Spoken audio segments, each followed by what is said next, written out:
아멘. 오늘 5월의 마지막 주입니다. 화창한 날씨 속에 여러분 날마다 그 은혜의 풍성함을 더 누리는 우리 부산하나교회 성도들 되실 수 있기를 간절히 축복합니다. 오늘 사도행전 64번째 시간입니다. 오늘로써 그 길었던 사도 바울의 2차 전도 여행이 마무리되는 본문이 오늘 본문이었습니다. 18장에 23절로 딱 끝나서 2차 전도여행이 마무리되고 19장부터 3차 전도여행이 되면 좋겠다는 생각을 했는데요, 보니까 뒤에 한 5절 정도가 남아있어요. 그런데 그거는 19장과 연결된 이제 내용이라서 다음 주에 보도록 하고요. 오늘은 2장 두 번째 전도여행을 잘 마무리하는 그런 본문으로 여러분과 같이 나누고자 합니다. 자, 18장을 제가 오늘 전체적으로 본다고 했는데, 왜냐하면 이 여정을 쭉 따라가다가 이제 오늘 장면이 마무리되기 때문에 그런데요, 지난 2주에 걸쳐서 18장을 2번에 나눠서 봤습니다. 그것을 좀 짧게 한번 복습해 보지요. 18장 처음에 1절에서 바울이 고린도에 들어가는 장면이 이렇게 설명되어 있습니다. 그 후에가 어떤 의미인지를 잘 아셔야 됩니다. 바울이 아테네를 떠나 고린도에 이르렀다. 자, 우리 인생의 여정이 그러하듯이 바울의 이 여행길도 매번 여행 지역들마다 좋은 일이 일어나고 막 간증거리들만 경험했던 것은 아니었습니다. 아시겠죠? 우리 인생의 여정처럼 바울의 이 전도여행 여정도 매번 갈 때마다 막 간증이 일어나고 막 성도들이 모이고 그렇지 않았습니다. 그 대표적인 예가 어디였다고요? 이 고린도 직전에 들렀던 아테네라는 곳이었습니다. 분명 어려운 일들이 있었고요, 또 그 와중에 역사하는 하나님도 경험하긴 했지만 많은 이런 오르락 내리락 하는 경험들이 있었죠. 때로는 바울의 미숙함 때문에, 또 바울의 그런 지나친 열정 때문에 그런 일들이 일어나기도 했고요, 또 많은 경우에는 죄인들의 이런 마음, 또 죄적인 시스템으로 인해서 불법적으로 막 시기하고 기득권을 지키기 위해서 고소고발을 남발하고 또 음해하려는 세력들이 많이 있었던 것을 저희가 봤습니다. 바울이 그런 사건들을 통해서 많은 어려움들, 고초를 당했죠. 제가 지금 설명드렸던 이 고린도 직전에 있었던 아테네, 이곳에서는 어떤 육신적인 해를 입지는 않았습니다. 전 세계의 가장 높은 수준의 지성을 가졌던 그런 지역이었죠. 그죠? 내노라 하는 그런 모든 세계의 석학, 가장 뛰어난 수준의 철학자들 다 모였던 곳이었습니다. 바울이 거기에 굳이 뒤질 필요가 없거든요. 그래서 바울도 어쨌든 자기 실력을 최대한 발휘해서 그 사람들에게 눈높이에 맞게 그 사람들이 들을 수 있는 언어로 복음을 전했습니다만, 돌아온 결과는 사실은 처참했습니다. 그 누구도 바울의 말에 딱히 반응하지가 않았죠. 몇몇 사람들이 뒤에, 한 2사람 정도가 뒤에 돌아오긴 했습니다만, 그것도 바울이 떠난 후였기 때문에 바울의 마음은 참으로 착잡하고 또 어찌 보면 낙담되어 있을 상태였음이 분명합니다. 자, 그리고 나서 그렇게 아테네를 뒤로하고 온 곳이 바로 오늘 고린도라는 곳입니다. 오늘 바울의 2차 전도 여행이 마무리됐다고 했는데요, 2차 전도 여행은 2년 반이란 시간을 보냈어요.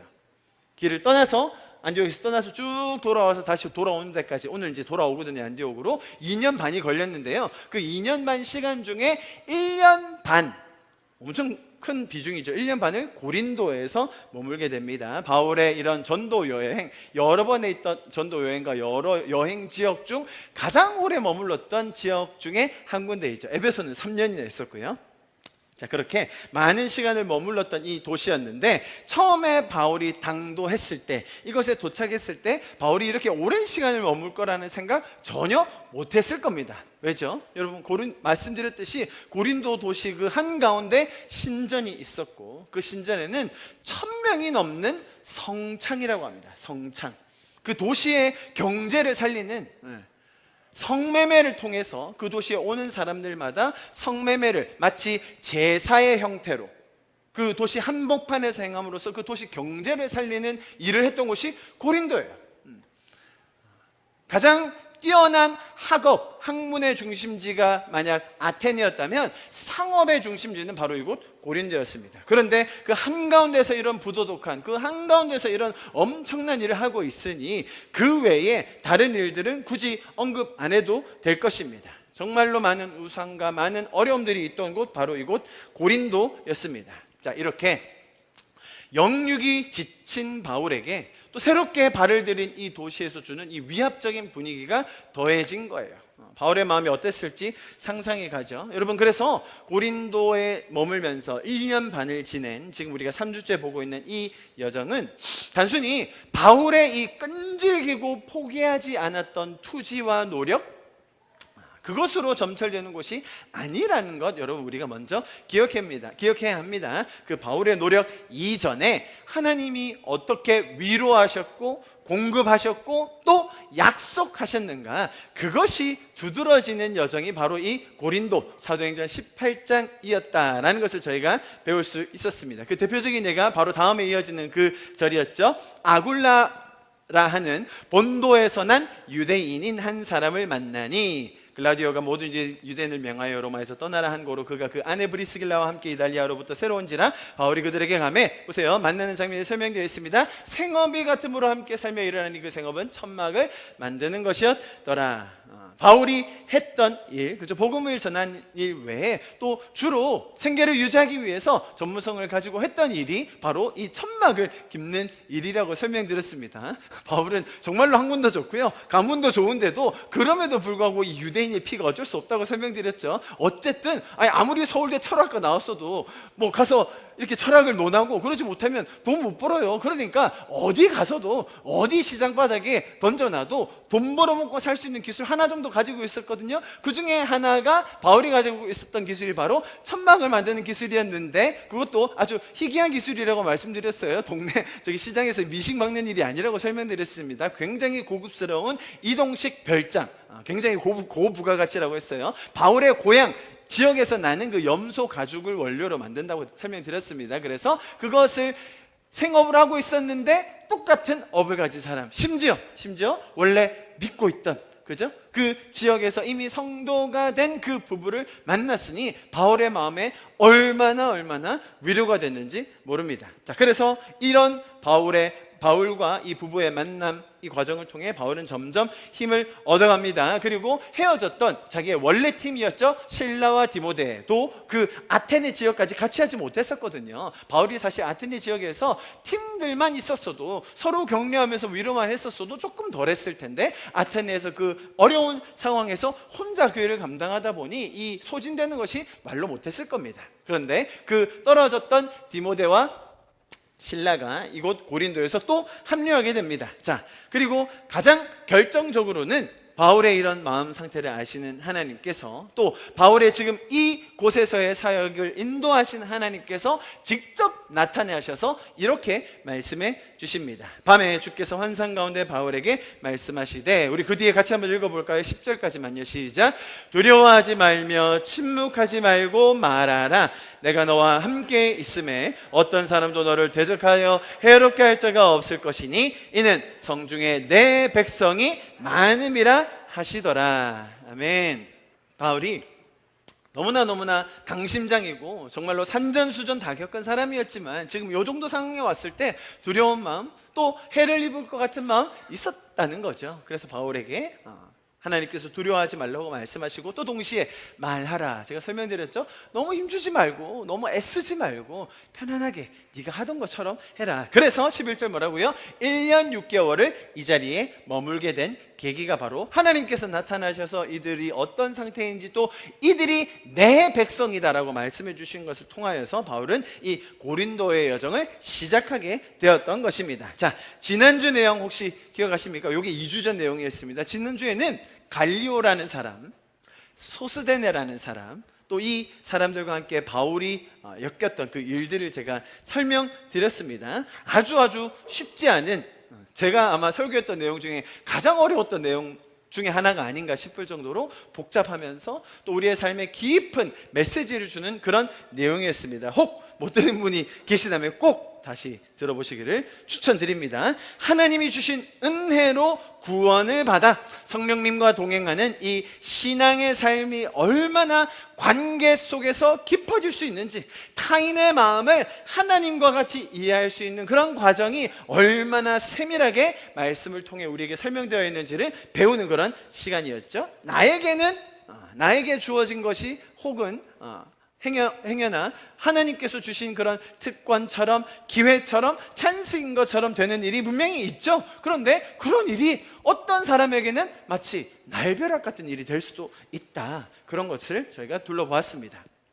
그런 과정 속에서 하나님은 소외되었던, 성경의 표현대로 하면 모든 사람이 다 달려들어가지고 그 사람을 때렸다고 했죠. 일제히 달려들어서 폭행을 당한 그런 사람을 하나님은 절대로 그냥 두지 않으시고 돌보신다. 또 바울도 그를 돌보았는데 바울이 그를 돌보았던 것처럼 우리에게도 그런 하나님의 마음과 시선을 주신다라는 것을 잘 배울 수 있었던 시간이 지난주였습니다. 자, 제가 지금 이렇게 고린도의 여정을 한번 쭉 훑었습니다. 여기까지 복습이었어요. 자, 오늘 본문 그래서 이렇게 들어갑니다. 바울은 그 소수대네를 잘 돌봤어요. 여러 날 더 머물렀다고 돼 있죠. 더 머물면서 소수대네에게 복음도 전하고 양육해서 소수대네가 자기의 둘도 없는 제자가 됩니다. 자, 그것을 제가 왜 그런지를 설명 다 드렸어요. 자, 그렇게 여러 날 머물다가 형제들과 작별하고 배 타고 수리하러 떠나갈새, 자, 이렇게 많은 공급과 위로하심, 또 아주 큰 영적인 그런 깨달음까지 얻었던 고린도에서의 1년 반의 여정 이제 잘 마치고 이곳을 떠나는 장면이 오늘 본문인데요. 자, 이 한 절 18절이 참 중요합니다. 한번 천천히 살펴보겠습니다. 작별을 하고 다른 이동 경로로 떠났는데요. 보세요. 떠나갈새 브리스길라와 아굴라도 함께하더라. 바울이 일찍 서원이 있었으므로 겐그리아에서 머리를 깎더라. 바울이 뭔가 서원한 것이 있었던 것 같아요. 그죠? 그리고 그 서원했던 그 일 때문에 지금 이 자리는 어디입니까? 작별하고 배 타고 수리아로 떠나갈새, 수리아로 도착하는 이 과정인데요. 도착해서 갱그리아에서 머리를 깎았다라고 기록이 되어 있습니다. 자, 이렇게 한 서원, 그죠? 뭔가 서원을 하고 하나님께 뭔가를 하겠습니다. 하나님, 제가 이렇게 살겠습니다. 하나님, 전 이런 삶을 살게요. 하나님께 이런 모습 드릴게요. 자, 이렇게 서원하는 거예요. 서원하고 머리를 깎았다라는 것이 성경에 아주 자세히 설명이 되어 있는데요. 오늘 그것을 좀 통해서 한번 같이 보기를 원합니다. 자, 색깔로 제가 구분해 놨었죠. 자, 이걸 뭐라고 부르냐면 여러분 잘 아시는 나시린의 법입니다. 나시린의 서원 들어보셨을 겁니다. 나는 나시린으로 살겠습니다 라고 하면서 어떻게 하면 하나님께 내 자신을 정말로 그런 어떤 특정 기간 아니면 평생 이렇게 드릴 건가라는 것에 대해서 설명한 게 민수기 6장이에요.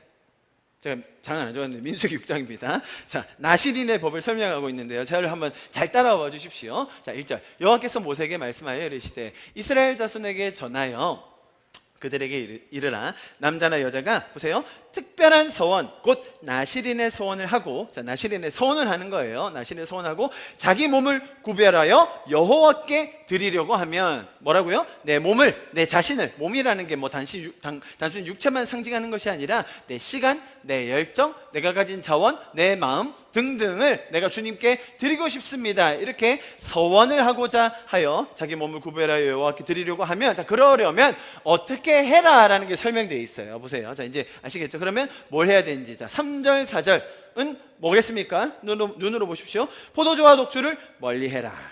그러니까 내 자신이 술 취하는, 그죠? 내 자신의 어떤 제어함을 잃어버리는 그런 것은 가까이 하지 마라 라고 하면서 3절 4절은 특별히 술 취하지 말 것, 그런 가능성이 있는 어떤 것도 1절 가까이 하지 마라 라고 설명해 놓고 있어요. 3절 4절이죠. 그죠? 포도와 관련된 열매, 포도주 가까이 하지 말라는 거예요. 자, 넘어가 봅니다. 또 5절을 보면 머리카락에 손대지 마라. 그 서원을 하고 구별하는 모든 날 동안, 그러니까 그 기간이 있는 거예요. 만약에 태어나서 내가 나시린으로 살겠다라고 한 사람은 평생 머리 안 깎습니다. 그 대표적인 예가 누구였죠? 삼손이었죠. 삼손 기억하시죠? 삼손은 태어날 때부터 나시린이었던 거예요. 부모님이 나시린으로 정한 겁니다. 그런 것도 있고, 또 여기 글의 뉘앙스로 보면 어떤 것도 있어요. 일정 기간을 정해서 나시린으로 살기도 한다라는 거예요. 자, 그래서 보세요. 5절은 머리에 손대지 말라. 자, 그러면 어떻게 되겠어요? 머리가 점점 길어지겠죠? 내가 머리 왜 길고 있지? 왜 자르면 안 되지? 부모님이 주시는 거니까 절대 손대면 안 되는 겁니까? 상투 틀고 살아야 되는 거예요? 그게 아니라 내가 머리를 기름으로써 내가 지금 이 기간을 하나님께 온전히 드리고 있다라는 그런 생각을 할 것 아닙니까? 그죠? 그래서 머리를 자르지 말라라고 한 거예요. 자, 6절 7절은 뭘 얘기하냐면 시체를 가까이 하지 마라. 부정한 것, 더러워질 것, 이제 그런 것도 내 몸에 대해서 생각을 하라 이 말이죠. 심지어 가족이 돌아갔을 때라도 그때도 가까이 가지 말고 거룩히 하라 이런 말씀을 하셨어요. 자, 6절 7절까지 그렇게 돼 있는데 보세요. 8절 자기의 몸을 구별하는 모든 날 동안 그는 여호와께 거룩한 자니라. 자, 이런 식으로 뭔가 특정한 기간을 정하고 또 약속을 해서 이러이러한 절차를 따라 해라라고 설명했는데요. 그 뒤에 보면요, 이제 또 이런 재밌는 설명이 있어요. 9절부터 12절은 뭐냐면 만약에 내가 의도하지 않았는데 나는 다 지키려고 했는데 목말라 물 좀 했는데 마셨어. 근데 그게 소주야. 여러분 그런 적 없으셨나요? 그럴 수도 있잖아요, 그죠? 목말라가지고 마셨는데 알고 보니 소주였어. 너무 목말라가지고. 그럼 어떻게 해야 돼요? 어떻게 하는지 나와 있는 거예요. 나는 가만히 있었는데 갑자기 옆에 잘 있던 얘가 갑자기 심장마비로 죽었어. 그럴 수도 있잖아요. 그런 설명을 하면서 어떻게 다시 시작할 수 있는지를 설명하는 게 9절부터 12절이에요. 누가 갑자기 그 곁에서 죽어서 스스로 구별한 자의 머리를 더럽히면, 그죠? 내 옆에 있던 사람이 갑자기 죽은 거예요. 나는 시체를 가까이 안 하려고 한 게 아닌데 갑자기 일어났던 그의 몸을 정결하게 하는 날에 머리를 밀 것이니 곧 7째 날에 밀 것이며, 그러니까 처음부터 다시 시작하라는 거예요. 다시 시작하는 거예요. 8째 날에 산비둘기라. 이게 그 뒤에 제사를 쭉 하면서 어떻게 기간을 다시 산정할 건지, 어떻게 하면 되는지에 대해서 아주 자세하게 설명되어 있는 것이 뭐라고요? 나실인의 법, 나실인의 규례, 나실인의 서원이라는 겁니다. 자, 그리고 지금 12절까지만 제가 보여드렸는데요, 13절부터 21절까지도 계속해서 자세한 규칙들을 설명하고 있어요. 뭐 제사 드릴 때 뭘 하라든지, 뭐 이런 제물을 드려야 된다든지 하는 그런 자세한 것들을 설명하고 있다가, 자, 그러면 언제 이게 끝나는지 제일 마지막에 나와 있는데요, 보세요. 19절 자기의 몸을 구별한 나실이니, 자, 이제 어떻게 끝내는가 보세요. 그의 머리털을 민 후에, 이제 머리를 계속 길렀었잖아요. 예를 들어 고린도에서 바울이 들어가자마자 주님의 음성을 듣고 서원을 한 거라면 얼마 동안 머리를 길었겠어요? 1년 반. 1년 반 기면 어느 정도 기나요? 요 정도 기나요? 남자였으니까 뭐 잘 모르겠어요. 아무튼 요 정도 긴 걸 이제 미는 거예요. 자, 민 후에 제사장이 삶은 순양의 어린 어깨 광주리 가운데 무교병 하나, 무교전병 하나를 차여 나실인 두 손에 두고 요 앞에서 요제가 뭐예요? 흔드는 거예요. 이렇게 흔드는 거. 그 머리카락을 흔들으라는 거예요. 그것과 흔든 가슴과 받아들인 넓적다리의 생물이라 다 제사장에게 돌릴 것이라. 그 후에 보세요. 그 후에는 나실인이 포도주를 마실 수 있느니라. 이제는 뭐 한잔하러 가야 되는 건가요? 아무튼 이렇게 해서 머리를 밀고 이러이러한 형식을 한 다음에 이제 나실인의 서원, 그 기간을 끝낼 수 있다라고 이렇게 마지막에 21절까지 잘해서 설명이 되어 있습니다. 21절도 참 재밌는데요. 보세요. 이는 곧 서원한 나실인이 자기 몸을 구별한 일로 말미암아 여호와께 헌물 드림과 행할 법이며, 자, 보세요. 이 외에도 힘이 미치는 대로, 보이십니까? 힘이 미치는 대로 하려니와 그가 서원한 대로 자기의 몸을 구별하는 법을 따라 할 것이니라. 자, 제가 나실인의 법을 좀 시간을 들여서 좀 여러분에게 자세하게 설명을 드렸습니다. 왜냐하면 오늘 바울이 한 이 나실인의 서원과 뭔가 서원한 것이 있었고, 또 머리를 깎았고, 또 이런 떠나는 여정에서 일어났던 여러 가지 것들이 우리의 삶과도 연결되어 있고 하나님을 이해하는 데도 중요하기 때문에 제가 설명을 드렸습니다. 자, 제가 구약의 이야기를 좀 드리겠습니다. 오늘 구약에 대한 설명을 쭉 들어야 오늘 바울의 이 행동이 이해가 됩니다.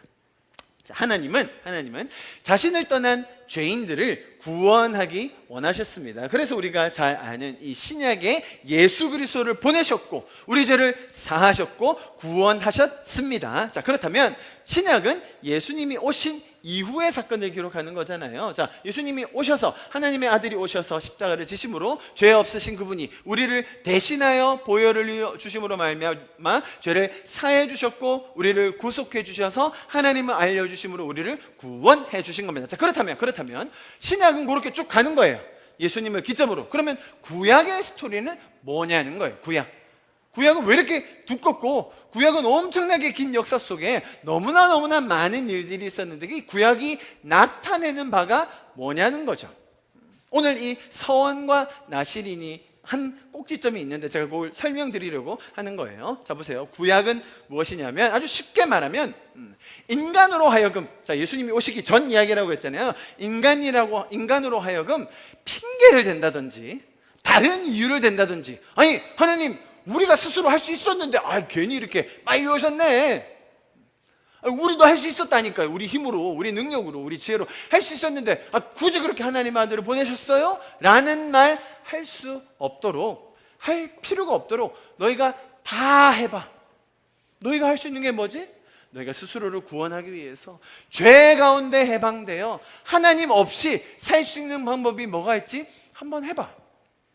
그래서 인간의 힘으로 할 수 있다고 생각하는 것들, 모든 것들을 다 시도해본 기간이 구약이에요. 사람들이 그렇게 생각하겠죠. 우리도 좀 인구가 많으면, 나라가 부강해지면 그러면 잘 살 수 있었을 텐데. 이스라엘 백성들이 엄청나게 늘었습니다. 뭔가 숫자가 늘은 것 같았어요. 바로 노예가 돼버렸어요. 아니, 우리가 노예여서 행복하지 않다고, 자유인만 되면, 이 강국으로부터 벗어날 수만 있다면 우리 행복할 텐데. 출애굽시켜 주셨어요? 그리고는 행복해졌습니까? 우리도 뭔가 다른 나라들처럼 이런 찌질한 사사들 말고요, 좀 뭔가 왕 같은, 우리보다 좀 머리 하나가 더 크고 말이죠, 딱 봤을 때 그런 뽀대가 나는 그런 왕 한 명 있으면 좋을 텐데, 왕정 제도만 있으면 좋을 텐데. 왕 주셨어요? 행복해졌나요? 외교를 잘하면, 다른 강대국과 관계를 잘 맺으면, 사람의 지혜를 잘 축적해서 그것을 가지고 뭔가 사람들에게 잘 나누고 살면 솔로몬이 얼마나 지혜로웠는지 상상을 못합니다, 여러분. 그런 다양한 시도, 나라를 강건하게 하고, 외교를 잘하고, 지혜를 모으고, 음식을 잘 다스리고, 뭔가 사람들이 해볼 수 있는 모든 것들을 다 시도한 후에, 그리고 암흑기가 오는 거죠. 하나님 없이 할 수 있는 게 있더냐? 이 말인 거예요. 그게 구약의 이야기입니다. 아주 간단하게 이야기하자면요, 인간의 시도, 그 와중에 하나님께서 계속 가르쳐 주시거든요. 그거 안 될걸? 너희 왕 세웠다가는 너희 아들, 딸들이 다 종으로 가야 될걸? 쉽지 않을 텐데 그래도 해보고 싶어? 예, 해보고 싶다니까요. 그래, 해봐. 하나님은 다 허락해 주셨어요. 그런데 그냥 내버려 두지 않으시고 중간중간에 가르쳐 주시고 역사하시고 또 인도해 주셨지만, 인간은 정녕 끝까지 하나님을 따르기보다는 자기 지혜를 더 중요하게 생각했던 것이죠. 자, 그것뿐만이 아니라 그 죄 많은 사람들 속에서 어떤 개념이 있냐면, 우리 중에 모든 사람이 다 똑같은데, 우리 중에 뭔가 뛰어난 사람, 그래도 잘난 사람, 특출난 사람, 그런 사람이 있다면 분명 뭔가 하나님의 총애를 받고 또 하나님의 뜻을 따라 살 수 있을 텐데, 자, 그래서 사실은 온 민족, 온 열방이 있지만 그 중에 누구를 선택하신 거예요? 이스라엘이 잘나서요? 이스라엘이 뛰어나서요? 아니요. 정말 약한 민족이지만 이 민족을 들어서 하나님이 샘플로 만들어 보고자 하셨던 거거든요. 그런데 얼마나 불평이 많은지, 안 되겠다, 그러면 이 이스라엘 지파 중에 누구요? 12지파 중에 레위 지파, 좀 더 소수로 한번 잘 단련시켜서, 뭔가 돈도 안 벌지만 얘네들은 제사만 드리도록. 잘 됩니까? 안 됐어요. 그럼 이번엔 제사장 가문만, 아론, 우리가 잘 아는 그런 소수만 해서 해보려고 하니까 그들이 잘했나요? 안 돼요. 이러면 이번에 조금 더 좀 특별하게 특수부대로 가자. 그게 누구예요? 나실인이었어요. 태어날 때부터 아예 구별해서 키우자는 거예요. 일정 기간을 아예 통째로 떼서 하나님께 드려보자는 거예요. 자, 하나님이 지금 하시는 이것들은 뭐냐면 인간들이 보라는 거예요. 이렇게 특별하게 해도, 이렇게 뭔가 잘 준비된 것 같아도 은혜가 없으면, 하나님이 인도하지 않으시면 우리 힘으로는 안 된다라는 거죠. 너희가 그토록 시도하고 너희가 그토록 애를 써도 인간의 노력으로는 할 수 없는 영역이 뭐라고요? 구원이라는 거예요. 구원. 그래서 하나님의 아들 예수 그리스도가 왔을 때, 이 방법밖에 없구나라는 걸 깨닫게 해준다는 거예요. 그 중에 제일 정점에 있는 게 뭐였다고요? 나실인이었어요. 나실인. 그 대표적인 망가진 나실인이 누구라고요? 삼손이라고요. 삼손 정도의 능력이면 정말 많은 것을 할 수 있었음에도 불구하고 이스라엘 역사에 5점을 남겼으면 남겼지 뭔가 큰 역사를 이루지는 못했죠. 참 아쉬운 부분입니다. 제가 말씀드렸듯이 나시린이 두 가지 종류가 있습니다. 처음 날 때부터 나시린을 하는 경우와 또 일정 그 기간을 나시린으로 스스로 정해서 하는 경우입니다. 자, 이렇게 하나님께서는 다양한 경로, 다양한 분야, 다양한 사람의 그룹들을 통해서 인간을 알게 하시고, 그죠? 하나님의 뜻을 알게 하시고 또 이 구원이 어떻게 이루어질 수 있는가를 이 장구한 역사를 통하여서, 구약이라는 역사를 통하여 우리에게 보여주셨고, 자, 그리고 나서 이제 신약에 들어와서 구원을 직접 이루신 거죠. 인간이 노력해야, 인간이 더 열심히 해야 구원이 이루어지는 게 아니라 하나님만이 우리의 구원을 이루어 주실 수 있고, 그래서 이 구원이 우리에게 이렇게 소중하구나라는 것을 하나님께서 가르쳐 주신 것이 성경의 스토리입니다. 뭔가 성경이 이렇게 쭉 훑어가니까 좋으시죠, 그죠? 자, 하나님께서 인간의 되지 않을 부분을, 인간이 할 수 없는 부분을 막 억지로 들춰내시고 너희 못하지 이렇게 약 올리시는 것이 아니라 하나님이 왜 주도적으로, 주권적으로 직접 일하셔야만 했는지를 인간이 뼈저리게, 인간이 할 수 있는 모든 것을 해보고 나서 이제 우리가 느낄 수 있는 그런 아주 장구한 성경의 스토리였던 것입니다. 자, 그래서 인간은 뭔가를 지켜내야만, 열심히 해야만 복을 받고 구원을 받는다는 것이 아니라 결국 하나님과의 관계, 인격적인 관계에서 오는 그 누림과 또 그 풍성함과 그 나눔이 신앙의 핵심임을, 성경의 가장 근본에 은혜가 깔려 있는데, 은혜라는 것은 자격 없는 자에게, 할 수 없는 자에게 주시는 하나님의 선물이다. 자, 그래서 우리는 성경이 말하는 이 구원과 은혜가 어떤 의미인지를 쭉 성경을 통해서 배우게 되는 것입니다. 자, 제가 지금 이 18절 한 절 가지고 뭘 이렇게 장황한 설명을 하는지, 자, 이제 설명을 좀 들어보시면 알 겁니다. 여러분 보세요. 세상은요 우리에게 끊임없이 정말 많은 것들을 요구하게 되어 있습니다. 뭐 이런 것들이 있지 않습니까? 자기 개발해라, 자기 관리해라, 항상 동기부여하면서요 뭔가 철저한 계획을 세워서 바로 다음 날도 계획하고 1년 뒤도 계획하고, 그래야 부자도 되고, 그래야 성공도 하고, 그래야 엄청난 뭔가 성과를 남기고 의미도 만들고 날마다 발전하는 모습을 보일 것 아니냐라고 세상은 우리에게 매번 강조를 합니다. 맞아요. 세상에서 살면서 이 정도 기본적으로 해야죠. 그래서 우리 인생에 뭔가 중요한 일이 있을 때마다, 그래서 새해만 되면 이런 계획도 쭉 세우잖아요, 그죠? 뭐 졸업과 입학을 앞둔 학생이라든지, 뭐 결혼을 한다든지, 출산을 한다든지, 이사를 간다든지, 뭐 이직을 한다든지, 어쨌든 간에 이런 계획, 이런 뭔가 내 삶을 더 발전시킬 수 있는 이런 것들을 우리는 쭉 만들어 봅니다. 특히 새해가 되면 이런 것뿐만 아니라 또 하나님께 내 신앙의 모습을 돌아보면서, 그러면 나는 이번 해에는 어떤 신앙의 모습을 가질까, 뭐 이런 결심들 많이 해보셨죠? 또 어떤 분들은 거기에 더해서 내가 이번에는 진짜 서원을 해봐야겠다, 올 한 해에는 내가 새벽기도 빠지지 않는다, 그런 서원 해본 적 없으십니까? 마치 오늘 바울이 한 것과 같은 그런 서원을 우리 믿는 성도들도 이렇게 세상에 하는 것처럼 하나님을 향해 한다는 거예요, 그죠? 그런데 이런 세상에서 하는 계획이야 뭐 지키면 지키는 거고 말면 마는 거죠. 나이가 들수록 새해 이런 계획 잘 안 세우시죠? 왜 안 세우죠? 해봤자 뭐 안 지키면 그만인데. 젊은이들이나 발전 가능성이 많은 학생이면 모를까, 나이 들수록 잘 안 해요. 신앙에 있어서 그냥 하던 대로 하는 거죠. 또 왜 이런 신앙에 있어서 소원을 잘 안 하느냐 하면 이런 말들이 굉장히 많아요. 뭐 세상적인 계획이야 뭐 내가 지키고 안 지키고 뭐 하면 되지만, 하나님께 소원? 하나님께 소원 한번 잘못하면 어떻게 돼요, 여러분? 왜 큰일 나죠? 왜? 주님, 아들만 주시면 제가 이 아들은 주의 종으로 바치겠습니다. 그런 소원 했다는 목사님 많이 들어보셨죠? 그런데 아들이 커가지고 막 망나니처럼 살다가 주의 일도 안 하고 신앙도 제대로 없어요. 그러면 꼭 하나님이 어떻게 하세요? 그놈아 다리를 분질러 때리셔가지고 신학교로 꼭 입학시키더라고요. 희한해요. 그런 거 가지고 엄청 많아요, 여러분. 주님, 제가 진짜 이 사업을 성공하게 해주시면 제가 11조가 뭡니까? 10에 2조, 3조 드리겠습니다. 서원한 서원. 뭐 세상적인 계획 아니라 주님 앞에 서원을 한 거예요. 드립니까 안 드립니까? 꼭 하다 보면 뭐게 있지 아다리가 안 맞아요. 10에 2조를 못 드리고 10에 0.5조 드리고 이러면 어떻게 돼요? 홀라당 불에 타버리더라고요, 그 집이.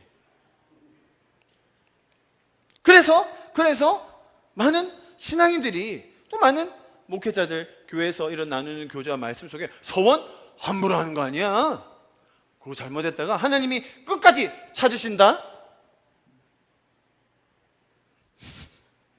그래서 서원은 함부로 하는 게 아니고, 만약에 했다면 끝까지 지켜내야 된다라는 것이 우리의 통념이 되어버렸어요. 자, 그런데 그런 잘못된 통념 때문에 우리가 하나님에 대해서도 오해하고 있고, 그런 오해를 오늘 본문을 통해서 우리는 좀 풀어야 할 필요가 있습니다. 자, 여러분, 서원이라는 것, 아까 나시린의 서원이라고 이야기했고, 뭐 그런 나시린의 서원뿐만 아니라 우리가 인생에서 충분히 하나님과 인격적인 관계를 맺으면서 뭔가 약속할 수 있죠. 분명 우리가 우리 입장에서 좋은 마음으로, 그죠? 내가 받은 은혜가 너무 많아서, 내가 정말 받은 이 축복과 은혜가 너무 감사해서 내가 뭔가 섬겨보리라. 하나님이 시킨 거 아닌 거거든요. 그냥 제가 한번 해볼게요 라고 우리 쪽에서 먼저 나온 거예요. 나의 시간? 대부분 그런 건 아니겠습니까? 나의 뭐 새벽 시간? 나의 밤 시간? 아니면 나의 노력 중에 일정 부분? 내 마음의 일정 부분? 내 재정의 일정 부분을 떼어서 이렇게 살아보겠습니다 라고 하나님과 약속하는 거잖아요. 서원, 내가 하나님께 드리겠다라고 하는 거예요. 여러분, 얼마나 좋습니까? 참 귀한 겁니다. 누가 시켜서 되겠습니까? 은혜 받은 사람이 할 수 있는 거예요. 그 자체가 나쁜 건 아닙니다. 마음을 주셨으면 얼마든지 해보셔도 됩니다. 자, 그런 것들 얼마나 귀한 것인지를 해보신 분들이 압니다. 자, 그런데 또 동시에 우리가 아는 것은 그걸 지키는 게 쉽지 않다는 거예요. 신앙적인 소원 아니고서라도 새해 계획 세운 것 우리가 얼마나 못 지키는지, 우리나라 표현에 작심삼일이라는 표현이 그냥 있는 게 아니지 않습니까? 젊을 때나 좀 계획이나 세워보지, 나이 들면 계획 안 세운다는 겁니다. 해봤자 잘 안 지켜지기 때문이죠. 자, 하나님께 이걸 하겠다, 저건 안 하겠다, 자, 그런 서원 할 수 있는 거잖아요. 만약에 정말로 그렇게 한 서원을 잘 지킨 사람이 있다고 한번 생각해 볼까요? 내가 이건 반드시 하겠습니다. 또 반대로 할 수 있는 소원도 있어요. 나는 이건 절대로 다시는 안 하겠습니다. 자, 그렇게 서원한 것을 막 끝까지, 자, 제 표정을 보세요. 끝까지 지켜낸 사람한테는, 자, 보세요, 은혜가 안 생겨요. 오히려 막 그 안에 풍성함이 더해지고 막 은혜가 생기는 게 아니라 나중에는 막 악이랑 깡만 남더라고요. 조금 삐뚤게 가잖아요. 그럼 막 억울한 마음도 생겨. 그리고 막 비교하고 질투해. 희한해요. 제가 말씀드린 적이 있을 텐데요. 제가 결혼하고 얼마 안 돼가지고 저희 교회에 한 선교사님이 이렇게 오셨어요. 이렇게 설교해 주시려고. 선교사님이 얘기하시다가 자기는 10의 2조가 기본이라고 딱 이렇게 얘기하시는 거예요. 10의 2조. 10의 1조는 너무 약하다 이러면서, 후원받고 살지만 10의 2조 드리고 뭐 그 플러스 알파로 당연히 드리겠죠. 여러분도 한번 해보시라고. 또 제가 그 설교에 도전을 받아가지고 우리는 조금 더 해야 되지 않겠냐, 10의 3조 드리고 시작하자. 쥐꼬리만큼 받는 주제에 신혼부부가 제 얘기입니다. 10의 3조 드렸어요. 제가 오래 했습니다. 제가 남은 건 뭐겠어요? 저 사람 10의 1조라도 할까? 신앙도 제대로 하지도 못하는 것들, 나는 10의 3조인데 주여. 이게 시간이 갈수록 더 희한해져요. 내가 10의 3조도 드릴 수가 있어요. 여러분, 하나님이 또 10의 3조 드리면요 다 채워주세요. 신기해요. 하나님 입장에서 참 곤란하실 것 같아. 저놈의 자식은 내가 시키지도 않았는데 10의 3조 드리고 또 나한테 다 채워달라고 하니까 하나님 또 엑스트라로 일을 하셔야 되잖아요.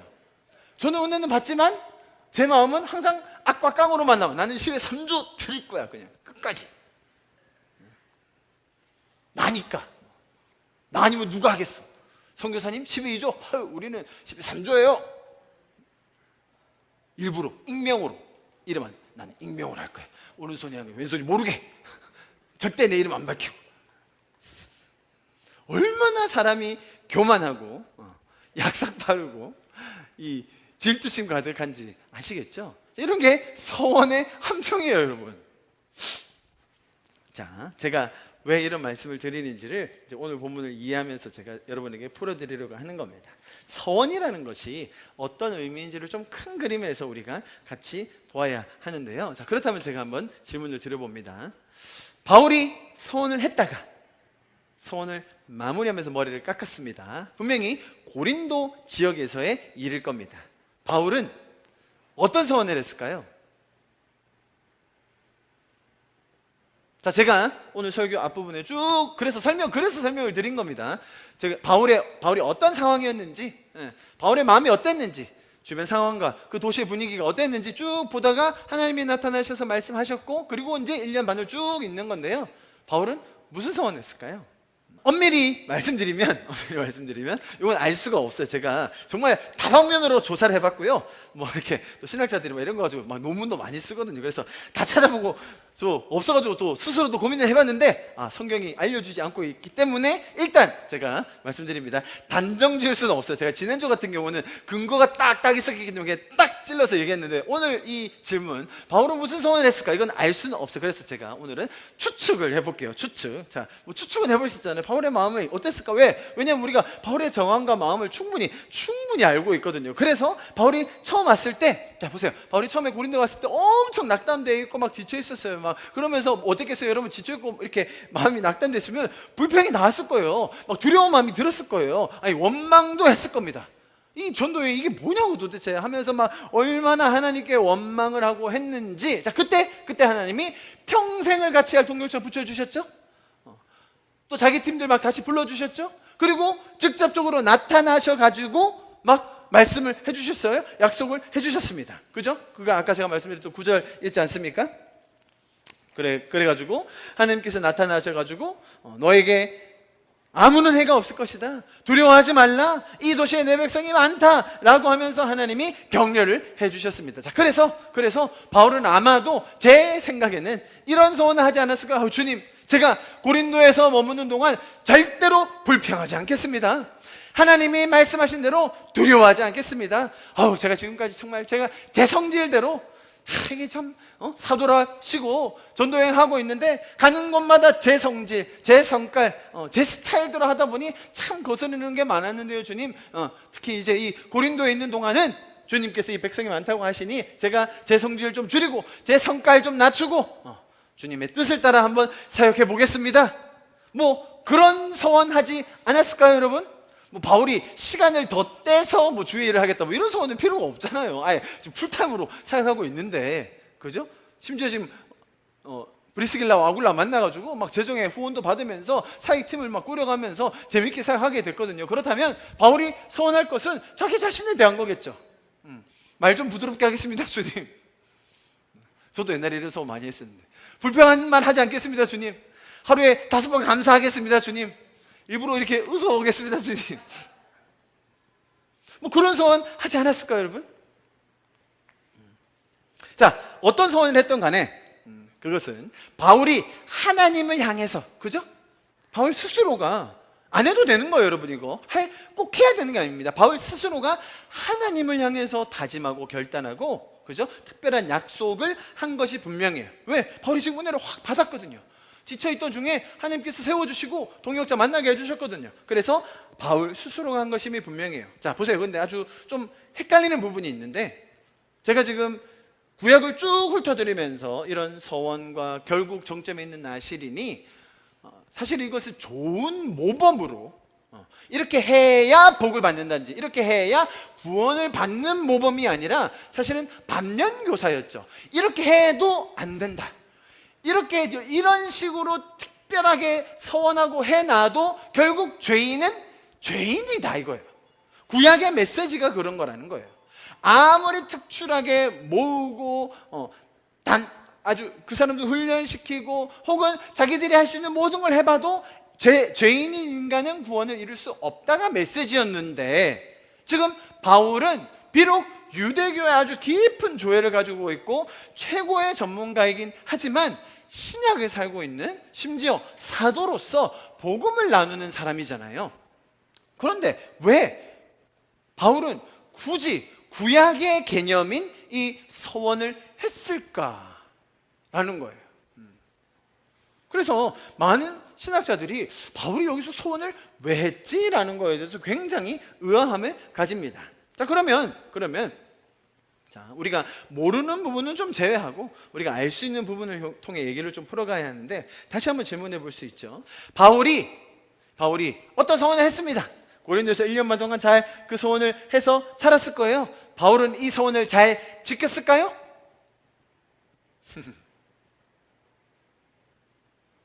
아까 제가 말한 것처럼 10의 3조 저 정도 성격이면 아마 지켰을 겁니다. 독하게. 바울 형님은요 분명히 다 지키셨습니다.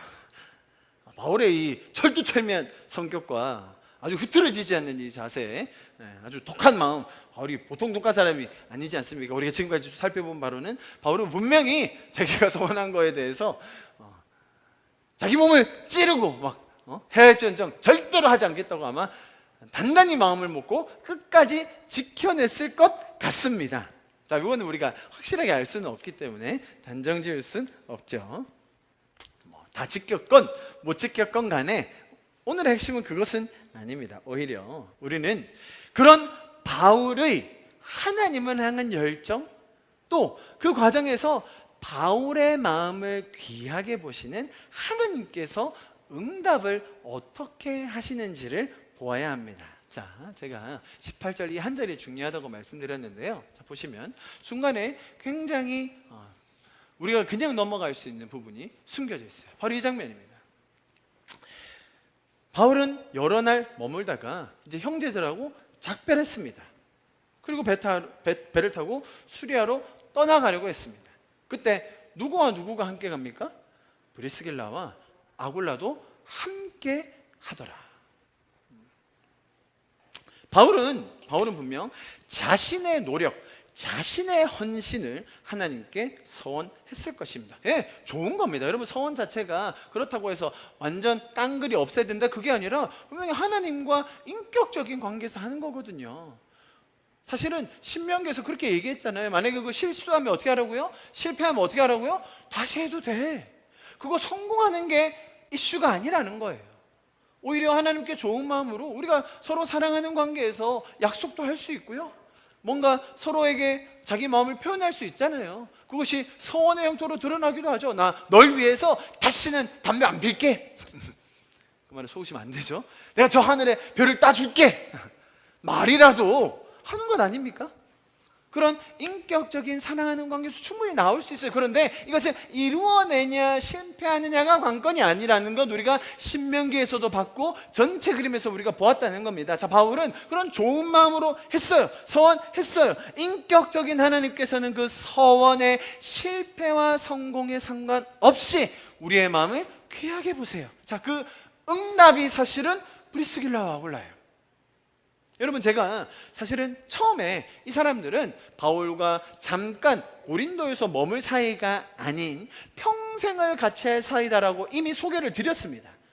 로마서 16장에 이렇게 나와 있었죠. 너희는 그리스도 예수 안에서 나의 동역자들인 브리스길라와 아굴라에게 문안나라. 그들은 내 목숨을 위하여 자기들의 목까지도 내어놓았느니 나뿐만 아니라 이방의 모든 교회들도 그들에게 감사하느니라. 단순히 고린도 어떤 지형에서만 모으는 것이 아니라 바울의 평생의 여정에 함께하는 가장 중요한 동역자 브리스길라와 아굴라예요. 자, 고린도에서 이 긴 사역을 마무리하고, 그죠? 1년 반이라는 긴 사역을 마무리하고 그곳을 떠날 때 이 부부가 보세요, 18절에 너무나 자연스럽게 바울과 함께 나섭니다. 여러분, 이 선택은 쉬운 결정, 당연한 선택이 아니라는 걸 알아야 돼요. 사실은 어찌 보면 생업이 같고 이 정도면 같이 갈 수 있는 것 아닌가? 여러분, 바울과 비교했을 때 이 두 부부의 이 사업의 스케일이 얼마나 다른지 설명드렸죠? 이 부부는요, 대륙을 오가면서 사업을 하던 사람들이었고 굉장한 전문가들이었습니다.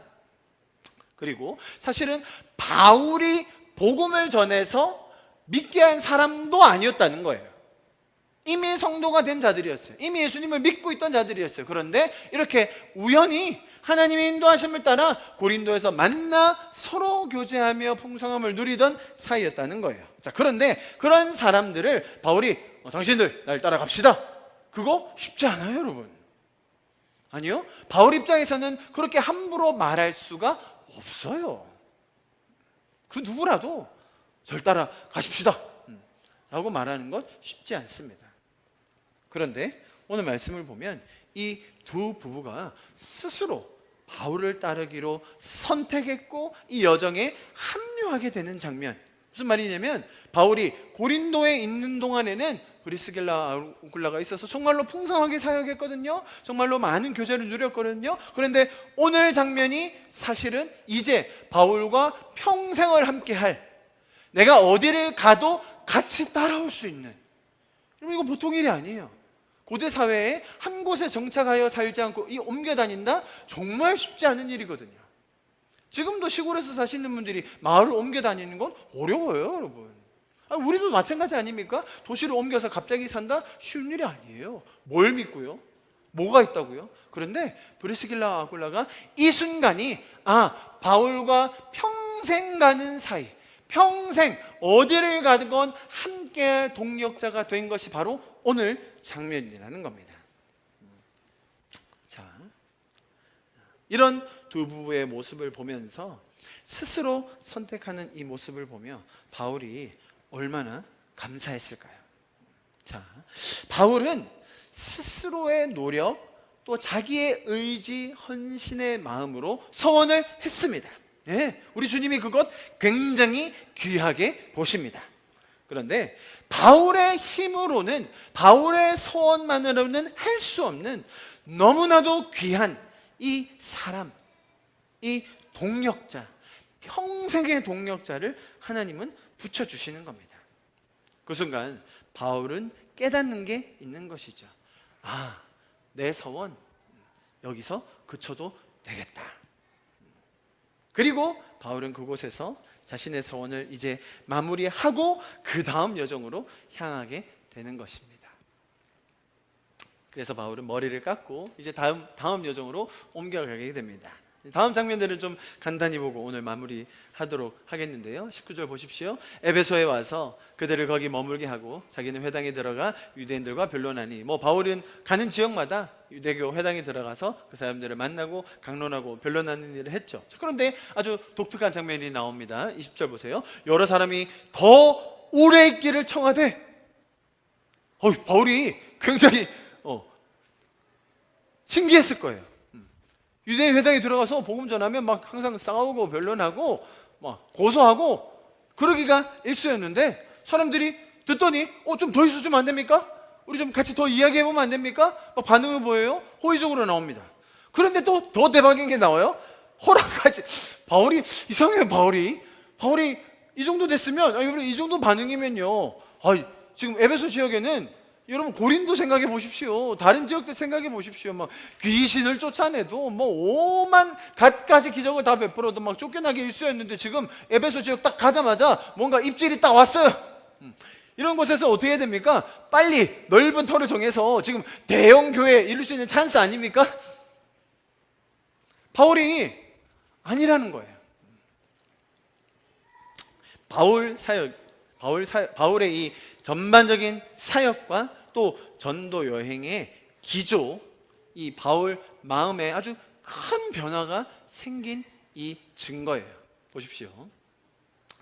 에베소라는 곳에서 정말로 다른 반응, 사람들이 관심을 가집니다. 오래 있기를 청합니다. 그런데 바울의 마음에 뭐가 있는지, 어떤 근자감이 생겼는지, 어떤 확신이 들었는지 거기서 딱 멈춥니다. 그리고는 이렇게 딱 작별 멘트 아주 멋집니다. 21절 보세요. 작별하여 이르되 만일 하나님의 뜻이면 너에게 돌아오리라.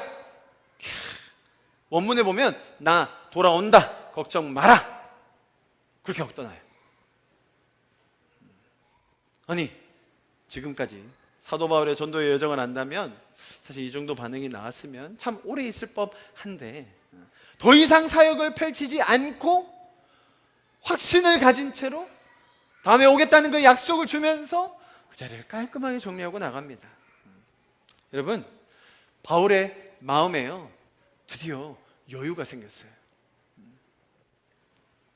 매일매일 한 걸음 주님 쫓아가는 것, 좀 아둥바둥하면서 쫓아가는 것, 네, 귀하죠. 감사하죠. 그 여정 속에서 막 서원도 하고 헌신도 하고 열심히 노력도 하는 것, 네, 너무너무 귀하죠. 그런데 내가 열심히 하는 것, 그거보다 차원이 다른, 내가 할 수 없는 그 일을 하나님이 이루어 주신 것을 보니 이제 바울의 마음에 드디어 여유가 생긴 거예요. 확신이 생긴 거예요. 아, 내가 서원하고 내가 노력하고 내가 애쓴다고 되는 게 아니구나. 하나님이 그거 귀하게 보십니다. 하나님이 그거 굉장히 소중히 보세요. 그러나 하나님은 나의 능력과 나의 열심을 뛰어넘어서 이미 일하고 계시는구나. 그런 마음의 여유가 바울 안에 생겼습니다. 그 스스로의 결단, 노력, 애씀으로 되는 것이 아니라 오히려 하나님의 일하심으로 자신이 구할 수 없었던 가장 귀한 열매가 맺혀지고 있구나. 오히려 하나님께서는 나의 인생에 가장 필요하고 귀한 것이 무엇인지를 알고 계셔서 그것을 지금 나에게 공급해 주시는구나. 그래서 바울의 마음에는 이제 이것으로 2차 전도 여행이 마무리되었음을 직감했던 것 같습니다. 그래서 그는 지체 없이 그런 장소들이 있었음에도 불구하고 이제 파송받은 곳으로 돌아가는 장면이 오늘의 마지막 절들입니다. 가이사랴에 상륙하여 올라가. 이것이 예루살렘 교회를 이야기합니다. 올라갔다는 표현, 이 이스라엘 민족들한테는 예루살렘 지역은 항상 올라가는 곳으로 표현합니다. 그래서 예루살렘 교회에 올라가서, 그것이 어디입니까? 사도들이 다 모여있던 본부였죠. 거기 올라가서 충분히 교제하고 교회 안부를 묻고요, 그죠? 여기서 자신이 했던 또 2차 전도회에 대해서 충분히 나누고 교제했겠죠. 자, 그리고 나와서 다시 또 안디옥으로 내려갑니다. 안디옥은 자신을 파송한 곳이었죠. 자기가 세운 교회가 있는 곳이었죠. 거기 가서 또 충분히 교제하고 회복하고 은혜를 나누고 또 거기 있는 사람들에게 뭔가를 많이 나누었을 겁니다. 그리고 얼마 있다가 떠나 갈라디아와 부르기아 땅을 차례로 다니며 모든 제자들을 굳건하게 하니라. 23절이 바로 3차 전도 여행의 시작입니다. 바울의 이 전도 여정들이 횟수를 거듭해 갈수록 바울이 어떻게 성장해 가는지, 바울의 마음이 불안함에서 여유로, 두려움에서 확신으로 어떻게 바뀌어 가는지를 저희가 보고 있는 것입니다. 여러분, 하나님과의 이 인격적인 여정, 그것이 우리의 신앙생활입니다. 때때로 어려움과 예기치 못한 난관, 시련 올 때가 왜 없습니까? 여러분, 그럴 때마다 하나님을 더 바라볼 수 있기를 축복합니다. 하나님께서 우리에게 대안을 주시고 피할 길도 주시고 좋은 것으로 공급해 주심을 믿습니다. 성공과 실패의 기준이 아니라 내가 얼마나 노력했느냐, 그 여부가 아니라 오히려 하나님과의 그 인격적인 교제와 동행 속에서 누리는 그 여유. 바울이요, 이제는요, 때로는 멈출 줄도 알고요, 지체들과 교제하며 나눌 줄도 알게 되었어요. 에베소에서 머물렀다면 아마 1년 훌쩍 갔을 수도 있을 거예요. 더 번아웃돼서 돌아왔을까요?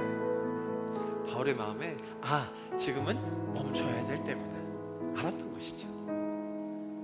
그리고 정말 확신 속에 내가 다시 돌아옵니다, 걱정하지 마세요, 약속까지 줬어요. 그게 어떻게 가능했다고요? 스스로의 노력, 애씀. 다시 말씀드립니다, 여러분, 그거 귀한 거예요. 그러나 그 애씀과 수고의 실패와 성공에 우리의 신앙이 달려있는 것이 아니라 오히려 그 와중에 내가 할 수 없는, 내 자력으로 이루어낼 수 없는 그런 영역들, 부분들 하나님은 다 알고 계시고 또 인도해주고 계신다. 그러한 풍성함과 따뜻함이 넘치는 신앙. 여러분, 그것이 우리가 믿는 이 기독교 신앙의 아주 놀라운 아름다운 모습임을 여러분 꼭 기억하셨으면 좋겠습니다. 그 하나님과의 풍성한 교제로 여러분들을 초청하시는 그 하나님의 음성에 반응하는 저와 여러분 될 수 있기를 간절히 축복합니다. 우리 좀 이 시간 같이 찬양했으면 좋겠는데요, 이 찬양 좀 같이 하고 오늘 예배를 마무리하면 좋겠습니다. 삶의 작은 일에도 그 맘을 알기 원하네. 그 길, 그 좁은 길로 가기 원해. 나의 작음을 알고 그분의 크심을 알며 소망, 그 깊은 길로 가기 원하네. 저 높이 솟은 산이 되기보다 여기 오름직한 동산이 되길. 내 가는 길만 비추기보다는 누군가의 길을 비춰준다면 내가 노래하듯이 또 내가 얘기하듯이 살기는 그렇게 죽기 원하네. 삶의 한 절이라도 그분을 담기 원하네. 사랑, 그 높은 길로 가기 원하네. 다시 한번 찬양합시다. 삶의 작은 일에도, 삶의 작은 일에도 그 맘을 알기 원하네. 그 길, 그 좁은 길로 가기 원해. 나의 작음을 알고 그분의 크심을 알며 소망, 그 깊은 길로 가기 원하네. 저 높이 솟은 산이 되기보다 여기 오름직한 동산이 되길. 내 가는 길만 비추기보다는 누군가의 길을 비춰준다면 내가 노래하듯이 또 내가 얘기하듯이 살기는 그렇게 죽기 원하네. 삶의 한 절이라도 그분을 담기 원하네. 사랑, 그 높은 길로 가기 원하네. 그 깊은 길로 가기 원하네. 그 깊은 길로 가기 원하네. 그 높은 길로 가기 원하네.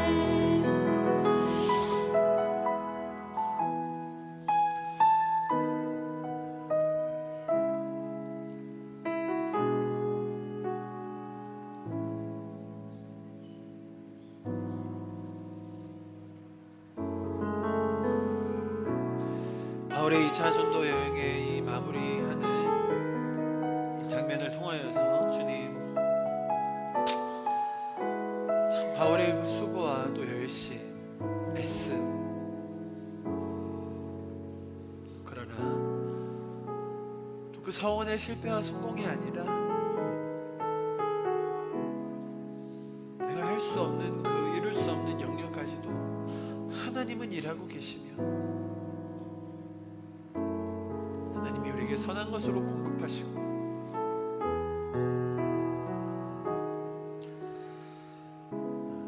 인도하셔서 우리를 풍성함 가운데로 이끄시는 그 주님의 모습 다시 한번 보게 해주셔서 감사합니다.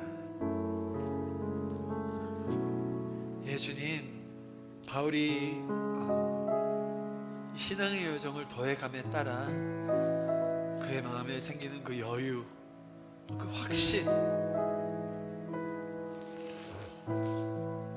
그 충만함, 주님, 저희도 더 닮아가기를 소망합니다. 주님과의 그 인격적인 교제 속에서 정말 그 사랑하는 주님과 함께 우리의 삶의 작은 부분마다 주님의 마음을 알고 그 풍성함을 더 누리고 나누고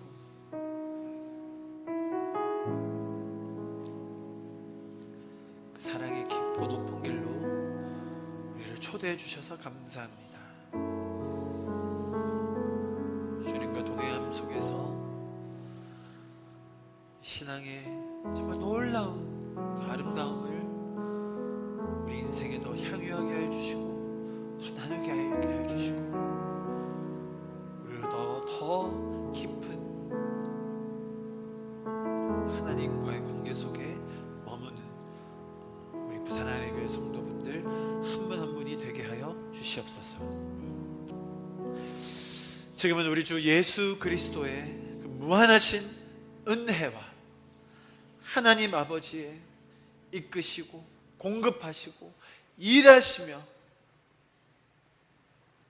홍성함을 더하여 주시는 그 아버지의 마음과 매 순간순간마다 내가 애쓰고 노력하고 있지만 또 실패하고 낙담하고 실수할 때마다 우리를 붙들어 주시고 격려하시며 내가 알지 못하는 부분까지 일하고 계시는 그 성령님의 역사하심, 교통하심, 감화 감동하심이 지금 이 자리에 모여서 하나님의 마음을 더 알기 원하고 주님과의 그 깊은 교제 속에서 풍성함을 누리기 원하는 우리 성도분들 한 분 한 분 가운데 가정 위에, 직장터에, 자녀 양육 속에, 학업 가운데 지금부터 영원토록 함께 하시기를 간절히 축원하며 기도하옵나이다.